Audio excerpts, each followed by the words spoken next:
Tigerzord.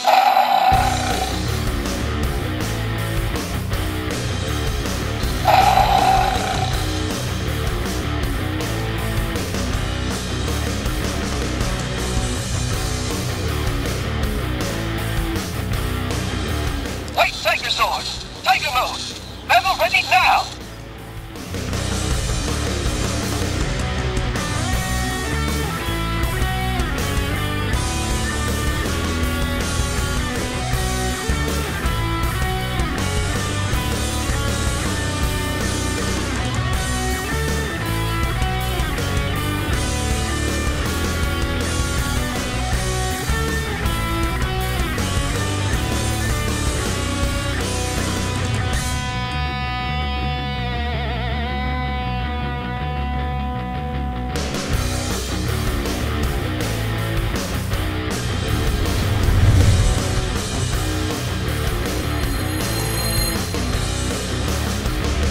Everyone, how's it going? This is Kyle from the TF Review, and today we're going to be taking a look at the brand new Legacy Mighty Morphin Power Rangers White Tigerzord. Thank you so much for watching, and I really hope you enjoyed this review.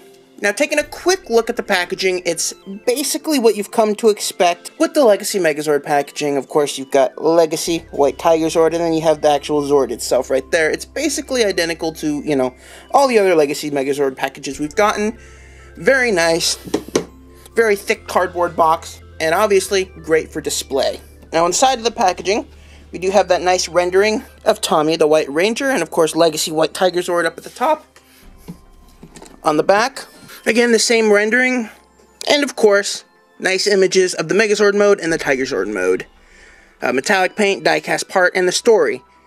Piloted by Tommy the White Ranger, with use from his Saba sword, the powerful White Tigerzord challenges evil when extra strength is needed. It combines with the Thunder Megazord to form the Mega Tigerzord. Now, at the moment, we haven't really heard of anything. We don't even know if there's going to be a Legacy Thunderzord yet. It's looking like there will be, but there's been no confirmation, there's been no leaks, there's been nothing regarding that. So for the meantime, on this side of the box, it actually shows it combining with the Dino Megazord, just for the time being, but it also has sort of the same steps and transformation that you would use for the Legacy Thunderzord. That does it for the packaging. Let's go ahead, let's take them out of the packaging, and let's look at the Legacy White Tigerzord. So here we have the White Tigerzord out of the packaging, and he is, as Saba would say, most impressive, I think, would be a good way to put it. It's definitely a different take. It's certainly not as heavy or as bulky or unwieldy as the Dragonzord. It's very light. This is mostly plastic, but just a few die-cast pieces in it, which, for me, I would actually much prefer. I feel like one of the biggest flaws with the Season 1 Legacy line was that there was way too much die-cast to a point where it was just completely unwieldy and unrealistic. I much prefer, you know, the use of plastic. Because, you know, when you're adding stuff onto this, it's a lot lighter and a lot more sturdy, and you don't have to worry about anything sagging or drooping. Now, apart from the overall weight, this thing is just as detailed, as painted, as stunningly gorgeous as all of the other Legacy Megazords we've seen so far, and it is, of course, you know, awesome. And the proportions have changed a bit because of the actual Megazord mode. It's a little more realistic to the show. This whole toy itself is actually completely show accurate versus the original one, which was not, obviously. And overall, it just looks absolutely stunning. And of course, there is additional articulation, but what's necessary right here, the mouth open and closes, that's great. You can rotate his paws, they bend. I love these clicky joints. These are so satisfying. Oh, yeah. Oh, okay, I'm sorry. His back have the standard feet articulation, but, you know, it's mainly used for the transformation into Megazord mode. You can remove the tail. The tail will become eventually a sword, much like the original toy. And it's just covered in paint detail. You got the nice gold. The red metallic paint that they used for his fireball is so stunningly gorgeous. It's really hard to capture on camera, but think of like the shiniest red Christmas ball ornament you've ever seen. And that's basically this. And he's got that same nice red paint right there. For this thing, this always reminds me of the Red One logo. If you're familiar with Red One cameras, this looks just like the logo. Uh-oh. So be careful, Bondi of America. And back here, now you do have 2 additional Zord Builder ports if you want to, you know, attach legs to the back of his legs, because we got legs on your legs, yo! And apart from that, that's basically all there is to say. You can fold these down and maybe attach some missiles or whatnot onto his shoulders. That would be kind of cool.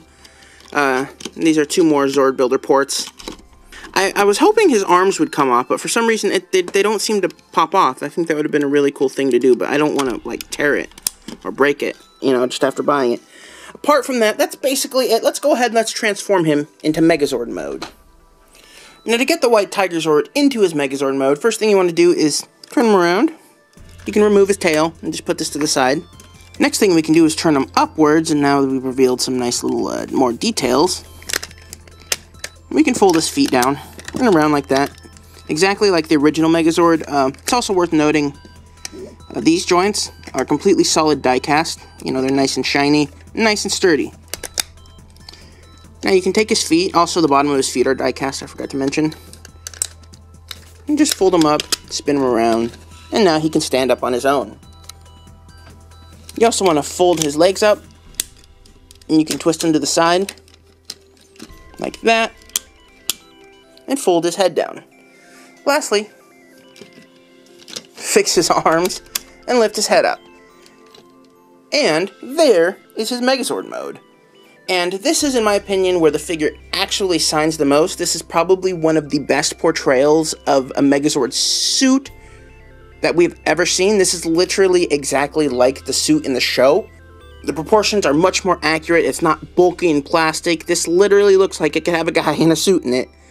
Because literally this looks exactly like the suit used in the show. I've said that like 3 times already, but it's really awesome.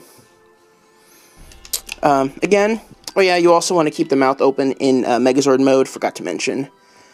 On the back, again, he's got some really nice, this is all molded detail. It looks like a sticker, but it's definitely molded and definitely painted.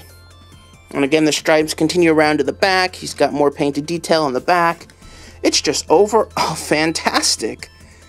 For articulation, he's pretty good with articulation too. Not terrible, but not the best, but good for a Megazord. You can move his legs back a little bit if you want kind of like a Bigfoot walking stance. His arms can rotate 360 degrees. They can bend with those really nice clicky joints. He's also got a really unique forearm swivel, which is kind of cool. And there isn't any head articulation. It's just kind of stuck like, you know, typical Megazord. But that's not it. He also comes with a sword. Unfortunately, his sword, it's not up to par, in my opinion, with any of the other Legacy swords. It's really that typical Megazord rubber. I wish it was chrome gold, or painted to match this color gold, because this looks really nice and shiny. This is kind of a dull. And you can take a sword. Oh my god! Is that a Zord Builder port? First thing I look for. And you can open his hands. His hands now have actual, not finger articulation, but it's hand articulation. You just take the sword, and you slide it in, and then you close the hand. And he's generally able to hold it pretty well. As long as you're just not like, oh, you know. But apart from that, yeah, he's able to hold it pretty well. Now, the packaging does actually advertise integration with the Dino Megazord. So let's go ahead and pull out our Legacy Megazord. Now, all you actually need from the Legacy Megazord are his legs. So we're just going to pull them off. Set the rest of the Legacy Megazord down for now. Now, to get into the Ultra Tiger Dino Megazord, I don't know, something like that. It's a little bit odd. It's basically the same transformation for when you're combining the Thunder Megazord, but, you know, with Dinozords instead. Because, like I mentioned, we still don't have a Legacy Thunder Megazord yet. So first thing you want to do is fold these down. Again, with the Thunder Megazord, what you would do if it ever comes out is you would take the lion's paws and put them kind of up here. And, you know, put them right there. Then you want to take his mask and fold it down and reveal his visor. Now, a quick word of warning. This little crown piece comes off hella easy. A lot more easy than I would ever like. So just be careful when you're using that. Then what you want to do is take his chest and split it apart, so now he's got some nice red detail, some more stunning red gold paint, and that looks really nice. Now this is where things get a little weird. Basically, we want to take the feet of the Tigerzord, and we need to completely remove them, like parts form them, literally. And this is a little bit nerve-wracking, because you don't want to, you know, break it. And maybe there's an easier way to do this, I don't know. But yeah, you just want to remove them, put them to the side, and do the same thing on this side. And you also don't want to scratch any of the black paint, because that is not something you want to scratch. Ah! Alright.